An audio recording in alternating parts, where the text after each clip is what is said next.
Hello guys and welcome to JK exam cracker. जैसे last की 3 videos में हमने क्वेश्चंस छोड़ के जो आपका बेसिक था वो सब पढ़ लिया था। अब मेन बात आती है कि प्रोबेबिलिटी पे बेस्ड जीके एसएसबी एग्जाम में कैसे क्वेश्चंस आने वाले हैं। अगर क्वेश्चंस की बात करूं तो यहाँ पे 8 क्वेश्चन मैंने लिए हैं। ऐसे ही 8 क्वेश्चन एग्जाम में आपको आएंगे और कुछ क्वेश्चन ऐसे हैं जो एग्जाम में पहले आपको पूछे गए हैं प्रोबेबिलिटी टॉपिक में से। क्लियर? चलिए यहाँ स्टार्ट करते हैं। फर्स्ट क्वेश्चन बोला गया है the outcome of tossing a coin is a. अगर एक कॉइन को टॉस करता हूं तो उसका आउटकम कैसा आता है। मैंने पढ़ाया हुआ है आपको कितने तरह के इवेंट्स लाई करते हैं। ठीक है, बताया था आपको सिंपल इवेंट लाई करता है, म्यूचुअली एक्सक्लूसिव इवेंट लाई करते हैं, वो एक दूसरे पर डिपेंड नहीं करते हैं। उसके बाद कॉम्प्लीमेंट्री इवेंट, एक का अपोजिट इवेंट, और कंपाउंड इवेंट हम आगे आके पढ़ेंगे। लेकिन बात करूं टॉसिंग ए कॉइन की, ये हमारे पास यहाँ एक सिंपल इवेंट है। कैसा इवेंट है यहाँ पे हमारे पास? ये सिंपल इवेंट। तो फर्स्ट क्वेश्चन का आंसर आएगा मेरे पास ऑप्शन नंबर ए। चलिए यहाँ सेकंड क्वेश्चन की बात करते हैं। Probability can take values. कौन कौन सी वैल्यू प्रोबेबिलिटी यहाँ ले सकती है? तो हम बता चुके हैं आपको यहाँ कि प्रोबेबिलिटी की वैल्यू लाई करती है बिटवीन 0 एंड 1। कहाँ लाई करती है? Between 0 and 1। तो अगर प्रोबेबिलिटी की वैल्यू 0 और 1 के बीच में लाई करेगी, मतलब यहाँ से ऑप्शन आएगा option number D between 0 and 1। क्या आएगा यहाँ से आंसर आपका? Option number D between 0 and 1। ठीक है, 0 to infinity, -1 to 1, infinity to 1, ये तीनों ऑप्शन नहीं है। ऑप्शन आएगा आपका फोर्थ, 0 से 1 के बीच में प्रोबेबिलिटी की वैल्यू लाई करती है। ठीक है, अब probability is express as ratio 1/2। Probability ratio की फॉर्म में लिख सकता हूँ, परसेंटेज की फॉर्म में लिख सकता हूँ। 1/2 को 50% बोल सकता हूँ ना, 1/2 इक्वल टू 50% बोल सकता हूँ।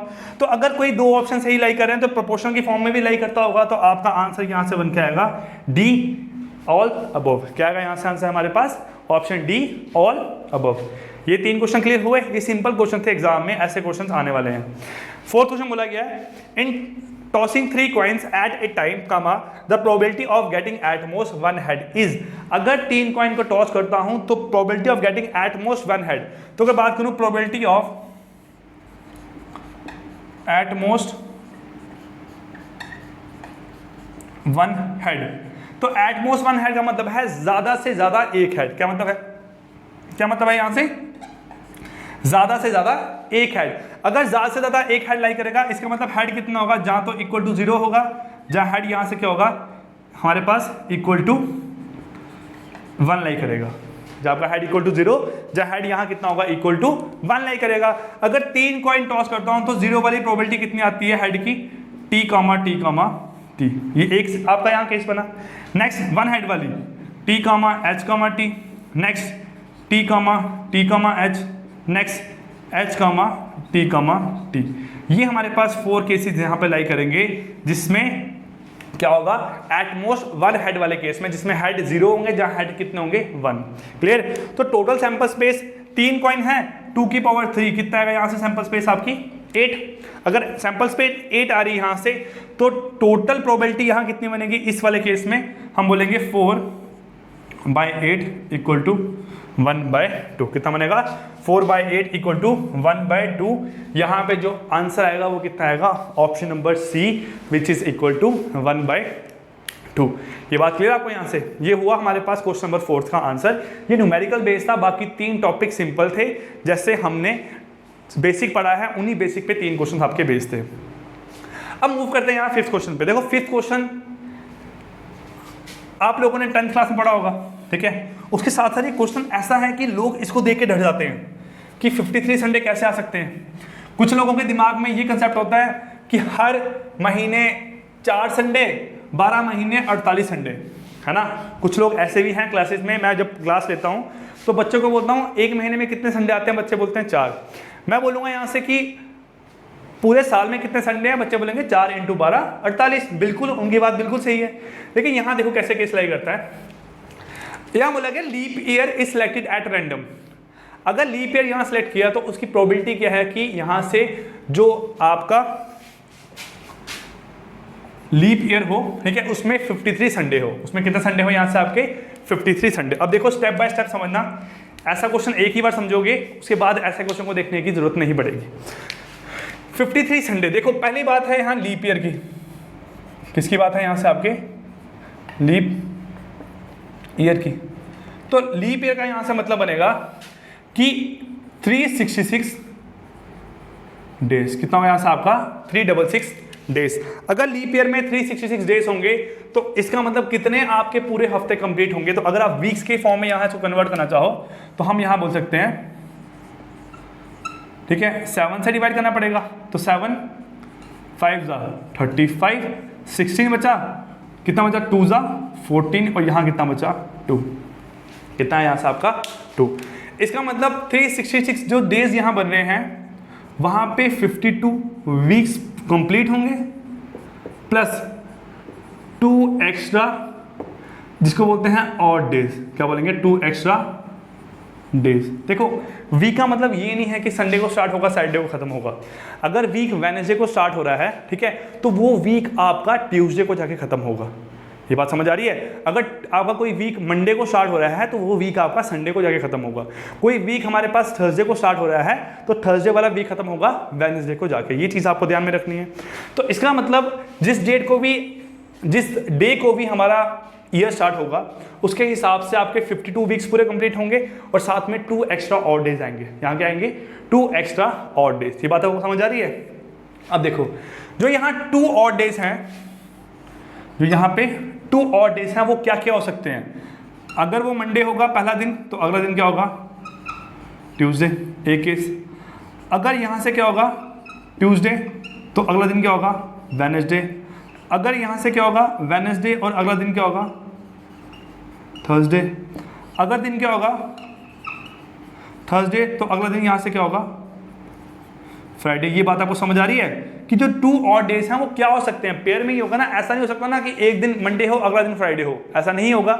वो पेयर में लाई करेगा। कैसे Monday Tuesday, Tuesday Wednesday, Wednesday Thursday, Thursday Friday, Friday और सैटरडे। यहाँ से क्या आएगा सैटरडे और संडे और लास्ट बचेगा संडे और मंडे।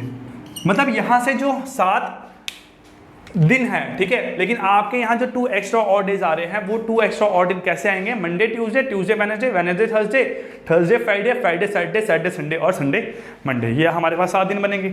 अगर ये 7 दिन की बात करूँ 7 टाइप बनेंगे तो ये हमारे पास बना यहाँ टोटल सैंपल स्पेस। क्या बना टोटल सैंपल स्पेस। लेकिन पूछा गया कि what is the probability that it will contain 53 Sunday. In 7 outcome में ये 2 केस में संडे आ सकता है। इन 7 आउटकम में ये 2 केस में संडे आ सकता है। मतलब यहां बोलूं ये पूरे आपकी सैंपल स्पेस के 7 एलिमेंट हुए, लेकिन इन 7 एलिमेंट में ये 2 एलिमेंट कैसे हैं संडे वाले। तो हम यहां लिख सकते हैं प्रोबेबिलिटी दैट 53 संडे वो क्या आएगा यहाँ से आपका 2/7। कितना आंसर आएगा यहाँ से हमारे पास 2/7। मतलब आंसर आएगा option number B which is equal to 2/7। मैं उम्मीद करता हूँ ये क्वेश्चन आपको यहाँ समझ आया होगा। कुछ इतना टफ क्वेश्चन नहीं था, एक सिंपल सा क्वेश्चन था। ये आपको क्लियर हो जाना चाहिए यहाँ पे। क्लियर। चलते हैं 6 क्वेश्चन पे। 2 dices are thrown at random. What is the probability that sum of 2 numbers are 6 or 9? Sum of 2 numbers are 6 और 9। जहाँ उनका सम 6 होना चाहिए, जहाँ उनका सम 9 होना चाहिए, जो दोनों नंबर अपेयर होंगे। देखो 6 कैसे आ सकता है। मैं बात करूँ 1 के साथ किसका पेयर बनेगा 1,5। देखो हमने स्टार्ट करना है तो सबसे पहले छोटा नंबर लेना है, उसके बाद बड़ा नंबर लेना है। 1 5 के बाद 1 6 6 नहीं आएगा ना। उसके बाद यहाँ से क्या आएगा 2 4 3 3, ठीक है, 4 2 5 और 1। यही 5 केस होंगे जिसमें सम कितना आएगा 6। इसमें सम कितना आएगा यहाँ से 6। अगर 9 के सम वाली बात करूँ तो 9 का सम कब कब आएगा। देखो यहाँ से 3,6 4,5 5,4 और 6,3, ठीक है। तो इन 4 केस में कितना आएगा सम हमारे पास निकल के 9 और इन 5 केस में कितना आएगा हमारे पास यहाँ सम 6। अब 6 और 9 का मतलब है 6 होंगे जहाँ फिर 9 होंगे, ठीक है। दोनों कंबाइन करने हैं, दोनों को यहाँ पे कंबाइन करना है। तो टोटल कितने बन रहे हैं नंबर यहाँ पे 9। कितने बन रहे हैं यहाँ पे 9। और बात हुई है 2 डाइसिस की। किसकी बात हुई है 2 डाइसिस की। तो 2 डाइसिस में हमारे टोटल आउटकम निकल के आएंगे 6 की पावर 2 इक्वल टू 36। कितने आउटकम आएंगे 36, जिसमें फेवरेबल आउटकम कितने हैं यहाँ से 9। फेवरेबल आउटकम कितने हैं आपके यहाँ से 9। तो इसका मतलब इवेंट कितना बन के आएगा आपका यहाँ 9/36 which is equal to 1/4। Option number A यहाँ से क्या है क्वेश्चन नंबर 6 का राइट आंसर। जो क्वेश्चन नंबर 6 है इसका आंसर क्या आएगा आपका option A which is equal to 1/4 right answer है आपका क्वेश्चन 6 का। क्लियर। चलिए मूव करते हैं क्वेश्चन नंबर 7 पे। यहां बोला गया है two unbiased coins are tossed, ठीक है, दो अनबायस्ड कॉइन यहाँ पे टॉस हुए हैं। अनबायस्ड और बायस्ड में आपको मतलब पता है, दोनों में डिफरेंस का नहीं पता तो पुरानी वीडियो देखो, ठीक है। ये छोटी छोटी चीजें आपको दिमाग में याद रहनी चाहिए, बार बार उन चीजों को बताने का मतलब नहीं बनता है। Two unbiased coins are tossed, what is the probability of getting one head and one tail. क्या प्रोबेबिलिटी है कि आपका वन हेड आएगा और आपका वन यहाँ से क्या आएगा, टेल। देखो यहाँ से अगर वन हेड और वन टेल की बात करूं तो दो कॉइन में यही आउटकम आ सकते हैं, है ना। दो कॉइन है, 2 की पावर 2 कितना आंसर आएगा, 4 आउटकम में जो 4 आउटकम आ रहे हैं इनमें ये 2 आउटकम जो है वो कैसे हमारे पास फेवरेबल, कितने आपके यहाँ पे फेवरेबल। तो यहाँ आंसर निकलेगा फेवरेबल कितना आएगा 2 अपॉन टोटल कितने हैं 4 विच इज इक्वल टू 1/2। कितना इक्वल आएगा 1/2। तो ऑप्शन नंबर ए यहाँ से आंसर कितना आएगा 1/2 आपका राइट आंसर क्वेश्चन नंबर 7 का। क्लियर। चलते हैं क्वेश्चन नंबर 8 पे, ठीक है, और लास्ट क्वेश्चन हमारी आज की क्लास का। उम्मीद करता हूँ ये क्वेश्चंस आपको इसी तरीके से समझ आए होंगे, और जो लोग फर्स्ट टाइम वीडियो देख रहे हैं वो पुरानी वीडियो देखें, वहाँ से सीखिए और चैनल को सब्सक्राइब करें, बेल आइकन को दबाएं ताकि जब नेक्स्ट वीडियोस अपलोड हो आपको पहले वीडियो पहुँच सके। बोलेंगे what is the probability that when 2 dices are thrown same number are appear on 2 dices. तो अगर 2 डाइस को थ्रोन करूंगा तो 6 की पावर 2 कितना बनेगा 36 आउटकम। 36 यहाँ से क्या आएगा आपका आउटकम। लेकिन दोनों डाइसिस पे सेम नंबर होंगे तो 1 1 2 2 3 3 4 4 5 5 6 6 ये दोनों डाइसिस पे नंबर क्या होंगे सेम। तो अगर दोनों डाइसिस में नंबर सेम है तो टोटल आपके जो फेवरेबल आउटकम है, ठीक है, क्योंकि वो क्या है दोनों डाइसिस से नंबर सेम अपेयर होंगे, वो कितने आएंगे यहाँ से आपके 6, क्योंकि 1 1 2 2 3 3 4 4 5 5 6 6 7 7 तो आ नहीं सकता, 8 8 आ नहीं सकता। तो 6 फेवरेबल आउटकम है अपॉन टोटल आउटकम कितने 36। तो प्रोबेबिलिटी कितनी आएगी यहाँ से आपकी 6/36 इक्वल टू 1/6। मतलब यहाँ से इसका आंसर आएगा क्वेश्चन नंबर 8 का ऑप्शन ए। क्या आंसर आएगा आपका क्वेश्चन नंबर 8 का, यहाँ से आंसर कितना निकल के आएगा ऑप्शन ए। तो उम्मीद करता हूँ हमने पढ़ा बेसिक ऑफ प्रोबेबिलिटी, देन पढ़ा कॉइन के बारे में, उसके बाद डाइस के बारे में, उसके बाद हमने पढ़ा जो आपके कार्ड्स लाई करते हैं प्लेइंग कार्ड्स के बारे में, देन इससे पिछली क्लास में हमने पढ़ा था काउंटिंग प्रिंसिपल के बारे में। अब यहाँ हमने क्वेश्चंस कर लिए जो प्रोबेबिलिटी पे बेस्ड क्वेश्चन एग्जाम में आ सकते हैं, ठीक है। अब नेक्स्ट क्लास में मूव करेंगे जो आपके नेक्स्ट टॉपिक हैं, जो कंपाउंड इवेंट क्या होते हैं, ठीक है, कंडीशनल प्रोबेबिलिटी क्या होती है, इन सब टॉपिक पे बेस थ्योरम क्या होती है, और देन उसके बाद हम क्वेश्चन करेंगे जो एग्जाम में पूछे जाते हैं। क्लियर। तो स्टूडेंट्स खत्म करते हैं आपकी आज की क्लास, मिलते हैं नेक्स्ट क्लास में जिसमें हम पढ़ेंगे कंडीशनल प्रोबेबिलिटी, बेस थ्योरम और आपका हमारे पास कंपाउंड इवेंट किस तरीके से लाई करते हैं। तो मिलते हैं नेक्स्ट क्लास में, तब तक के लिए take care, goodbye, thank you.